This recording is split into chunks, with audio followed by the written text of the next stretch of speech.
ሰላም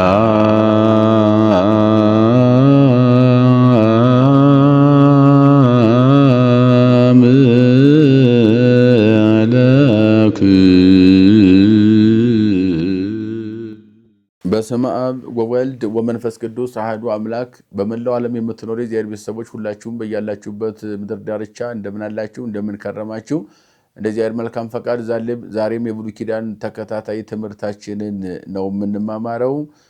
ብሉይ ኪዳን ኦሪት ዘጸአት ምዕራፍ 13 እናያለን። ዛሬ ምዕራፍ 13 በውስጡ ምን ታሪክ አለው? ስለምን ያስረዳናል? ይመክረናል? እንዴት እናውቀዋለን? እንረዳዋለን? ተረድተን ለማስረዳት እንዴት እንችላለን? ይህንን ምዕራፍ እስኪ እናየዋለን። በአጠቃላይ ሲጀምር ዘከመ ተቀደሰ ኩሉ በኩረ እስራኤል ለእግዚአብሔር ነው የሚለው። ያ ማለት ምን ማለት ነው? በኩራት ማለት የመጀመሪያ በግብፅ ሀገር በኩራትን እግዚአብሔር በመቅሰፍት አጥፍቷል። አሁን ደግሞ የእስራኤል በኩር የሆነ ሁሉ የመጀመሪያ የተወለደው ለእግዚአብሔር የተቀደሰ ማለት የተለየ ልዩ ስጦታ መሆኑን ማንኛውም እስራኤል የመጀመሪያውን ለእግዚአብሔር መስጠት እንዳለበት ልዩ ስጦታ ለእግዚአብሔር መሆን እንዳለበት የተሰራ ሕግና ስርዓትን በደንብ የሚያስረዳን የመጽሐፍ ቅዱስ ክፍል ነው ማለት ነው። ወይቤሎ እግዚአብሔር ለሙሴ ቀድስ ሊተ ኩሎ በኩረ ቀዳሚ ውሉድ ዘይፈት ኩሎ ማሕፀነ እሙም ደቂቀ እስራኤል እምሰብ እስከ እንስሳ ሊተ ውእቱ። እንግዲህ ከእንስሳ ጀምሮ እስከ ሰው ድረስ ማለት ነው። መጀመሪያ የተወለደው የእናቱ ማሕፀን የሚፈታ ማለትም ቀድሞ የተወለደ ማለት ነው። እናቱ ለመጀመሪያ ጊዜ ወለደችው የመጀመሪያ ልጁ የኔ ነው፣ ለእኔ አድርገህ ስጠኝ። ቀድስ ሊተ ማለት ለእኔ ለይልኝ ስጠኝ ማለት ነው። ቀደሰ ለየ፣ ቀደሰ መረጠ፣ ቀደሰ አከበረ፣ ቀደሰ አመሰገነ ብሎ መተርጎም ይቻላል። በዚህ አንቀጽ አውድ ላይ ሲተረጎም ግን ቀድስ ሊተ ለይልኝ ማለት ነው። ምንድነው የሚለየው? አንድ ሰው 10 ልጅ ሊወልድ ይችላል። ከዚያ ተለይቶ ግን ለእግዚአብሔር የሚሆነው አንዱ ነው። አንዱ ማንኛው ነው ካልን ደግሞ ዘይፈት ማሕፀነ እሙ መጀመሪያ ለእናቱ መጀመሪያ የሆነ ከእናቱ ማሕፀን መጀመሪያ የወጣው መጀመሪያ የተወለደው እሱን ለእኔ አድርግልኝ፣ ይህን ብለህ ለሕዝቡ ንገርልኝ፣ አስተምርልኝ ብሎ እግዚአብሔር ለሙሴ መናገሩ ነው። ወይቤሎሙ ሙሴ ለሕዝብ ተዘከርዋ ለዛቲ እንተባቲ ወጻእክሙ ምድረ ግብፅ፣ ይችን ከግብፅ የወጣችሁባትን ይችን ቀን አስቧት። እምለተ ቅንየት ከዚያች ከግዞት ሀገር እስመ በዕድ ጽንዕት አውጻእክሙ እግዚአብሔር እምዝየም ወይትብሉ ብሁአ፣ በጸናች እጅ እግዚአብሔር ከግብፅ ባርነት ነፃ አውጥቷቸዋልና እርሾውን አትብሉ። እስመ በዛቲ ዕለት ትወጽኡ አንትሙ በወርሃ ሃሌሉያ። ያን የመጀመሪያው ሃሌሉያ ብዙ ትርጓም ያለው አስቀድሞ የነበረ አሁን ያለ ወደፊት የሚኖር ነው። በወርሃ ሃሌሉያ ዘውእቱ ኔሳን ብሂል ዘውእቱ ሚያዝያ። ያ ሃሌሉያ የተባለ ወር ኔሳን ነው። ኔሳን ማለትም ደግሞ ሚያዝያ ማለት ነው። በዚያ ወጥታችኋል።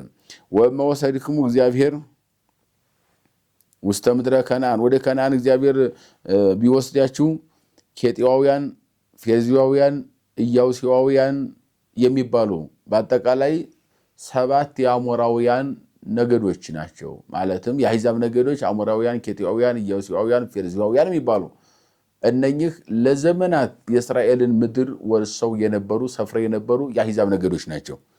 እነዚያ ወዳሉበት ወደ ተሰበሰቡበት ወደዚያ እግዚአብሔር ያወጣቸዋል። ዘመሃለ ከመ ይሃቦሙ ለአበዊክሙ ምድረ እንተ ታውዝ ሀሊበ ወመዓረ ወተዘከርዋ ለዛቲ ስርዓት በዝወር ዘወሃቦሙ ምድረ ለአበዊክሙ፣ ለአባቶቻችሁ ቃል የገባላትን ምድር እንተ ታውዝ ሀሊበ ወመዓረ፣ ማርና ወተት የምታፈስ ማር የተባለ ብሉይ ኪዳን ትንቢተ ነቢያት የሚፈስባት ሕገ ኦሪት የሚፈስባት፣ ወተት የተባለ ብሉይ ኪዳን ሐዲስ ኪዳን የሚፈስባት ወንጌል የሚሰበክባት ናት።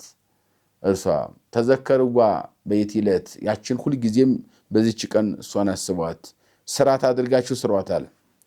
ሰዱሰ ዕለተ ትበሉ ናይተ፣ 6 ቀን ቂጣ ትበላላችሁ።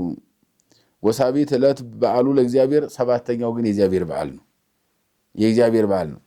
ናይተ ትበሉ ሰዋ ዕለተ፣ 7 ቀን ቂጣ ትበላላችሁ። ወያስተሪክሙ ውሃ ወያሃሉ ብሁት ውስተ ኩሉ አድባሪክሙ፣ በየቤታችሁ በየሰፈራችሁ እርሾ ግን በቤታችሁ አይኑር አይቀመጥ።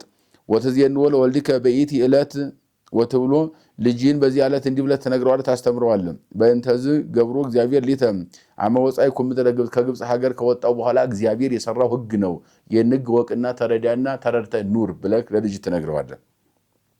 ከመይኩን ለከ ተአምረ ውሰደዊከ ወተዝካረ ቅድመ አዕይንቲከ በፊት መታሰቢያ እንደገና በእጅ ተአምር ይሆንልህ ዘንድ ከመይኩን ሕጉ ለእግዚአብሔር ተአፉከ እስመ በጽንዕት አወጻከ እግዚአብሔር ምድረ ግብፅ ከግብፅ ሀገር በጸናች እጅ እግዚአብሔር ከግብፅ ሀገር አውጥቶሃልና ይሄን ለልጅህ ንገረው አስተምረው ለአንተም ሕግ ይሁንልህ። ወቀብጎ ለዝንቱ ሕግ በበጊዜሁ እምዕለት ለዕለት እምዓመት እስከ ዓመት ከዕለት ዕለት ከዓመት ዓመት እስከ ጊዜው በየጊዜው በየሰዓቱ ይህን ሕግ ነውና ሕግ አድርጋችሁ ሕጋችሁን ጠብቃችሁ ኑሩ በማለት ይህንን እግዚአብሔር በሙሴ አማካኝነት ለሕዝቡ ሕግ መስራቱን ነው የሚነግረን። ይቀጥላል። በእንተ በኩረ እንስሳ ስለ እንስሳ እስካሁን ድረስ እየነገረን ያለ ስለ ልጆች ነው፣ ስለ ሰው ልጆች ነው። በአጠቃላይ ግን ከእንስሳትም ከልጆችም የመጀመሪያ የተወለደው የእግዚአብሔር መሆኑን ለእግዚአብሔር መሰጠት እንዳለበት ነው። ወሶበ ወሰደከ እግዚአብሔር ውስተ ምድረ ከነዓን እንተ መሐለ ላበዊከ ወአብክሃ እግዚአብሔር ለአባቶችህ ለአብርሃም ለይስሐቅ ለያዕቆብ ወደ ማለባት ወደ ከነዓን ምድር በወሰደህ ጊዜ ያችንን በሰጠህ ጊዜ ተፈልጥ ኩሎ ዘይፈትም ማኅፀነ እሙ እንስሳከ ከእንስሳት መካከል የመጀመሪያ የተወለደ ከእናቱ ማኅፀን ቀድሞ የወጣ ዘተወልደ ተባይተ ለእግዚአብሔር የተወለደው ወንዱ የእግዚአብሔር ነው። ወኩሉ ዘይፈትም ማኅፀነ እድግት አሁን ደግሞ የእንስሳትን ስለሆነ በዝርዝር እየነገረን ያለው ማኅፀነ እድግት፣ ማኅፀነ ጠሊ፣ ማኅፀነ በግ እያንዳንዱ ከበግም ከፍየልም ከግመልም ከፈረስም ከበቅሎም ከላምም ከሁሉም እንስሳ መጀመሪያ የተወለደ እናቱ መጀመሪያ የወለደችው እናቱ የመጀመሪያ ልጅ የሆነ ወንድ የሆነ ማንኛውም ለእግዚአብሔር የተቀደሰ ቀድስ ሊተ ለኔ ለይተህ ስጠኝ የኔ ስጦታ ነው ብለህ ለሕዝቡ አውጅ ብሎ እስካሁን የሰዎችን ሲናገር ቆይቶ አሁን ደግሞ እንስሳትም ቢሆን የመጀመሪያ የተወለደው የእግዚአብሔር እንደሆነ በዝርዝር ይነግረናል። በእንተ አምደ ደመና ወብርሃነ እሳት ከዚህ በኋላ ቀጥሎ ደግሞ በአምደ ደመናና በእሳት ብርሃን እግዚአብሔር ሕዝቡ እንደመራ ነው።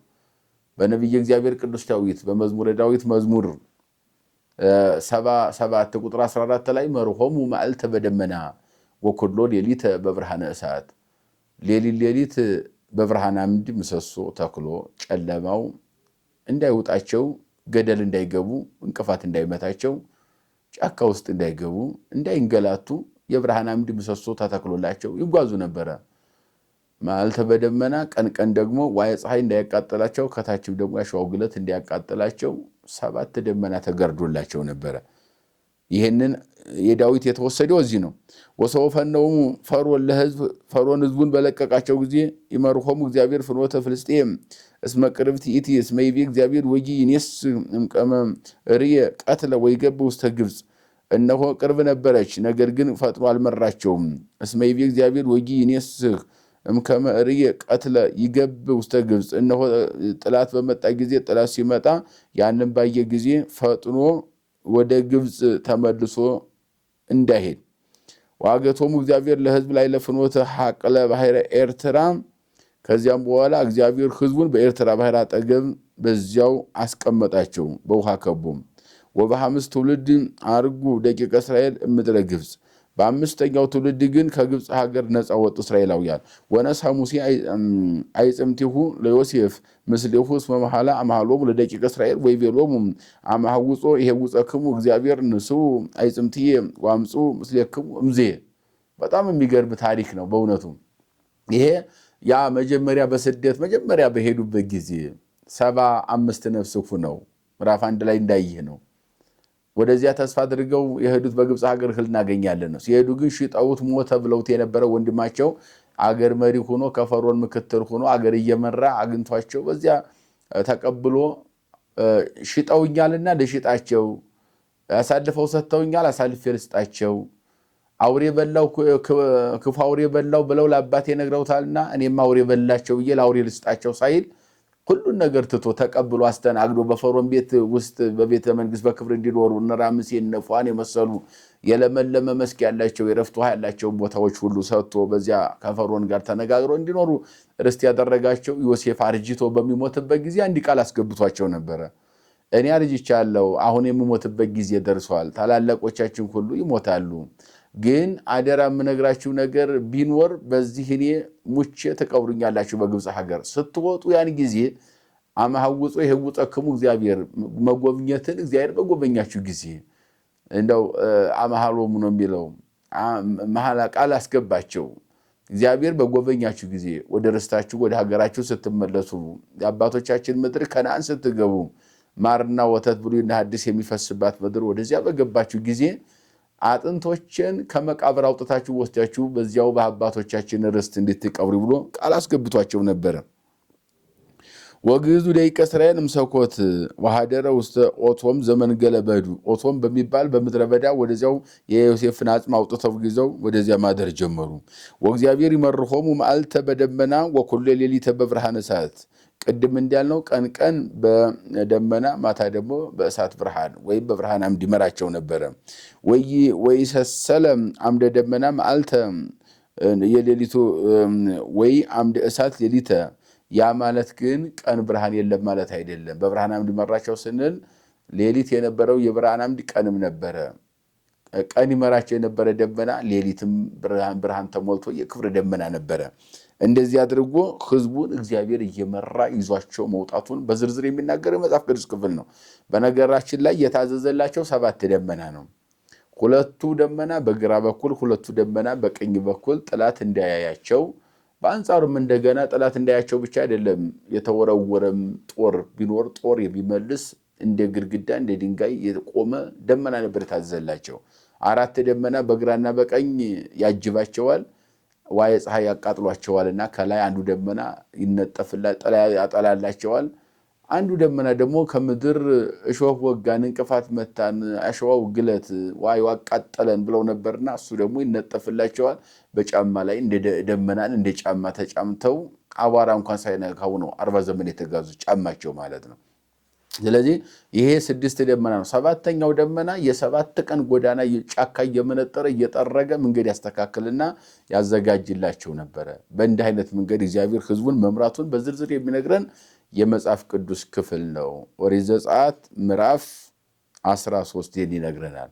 14ን ቀጣይ እንመለከታለን። የገሰጸን የመከረን ያስተማረን የሰራዊት ጌታ እግዚአብሔር አምላካችን ከፀሐይ መውጫ እስከ ፀሐይ መግቢያ በፍጥረታት ሁሉ አንደበት ስሙ የተመሰገነ ይሁን። ይቆየን።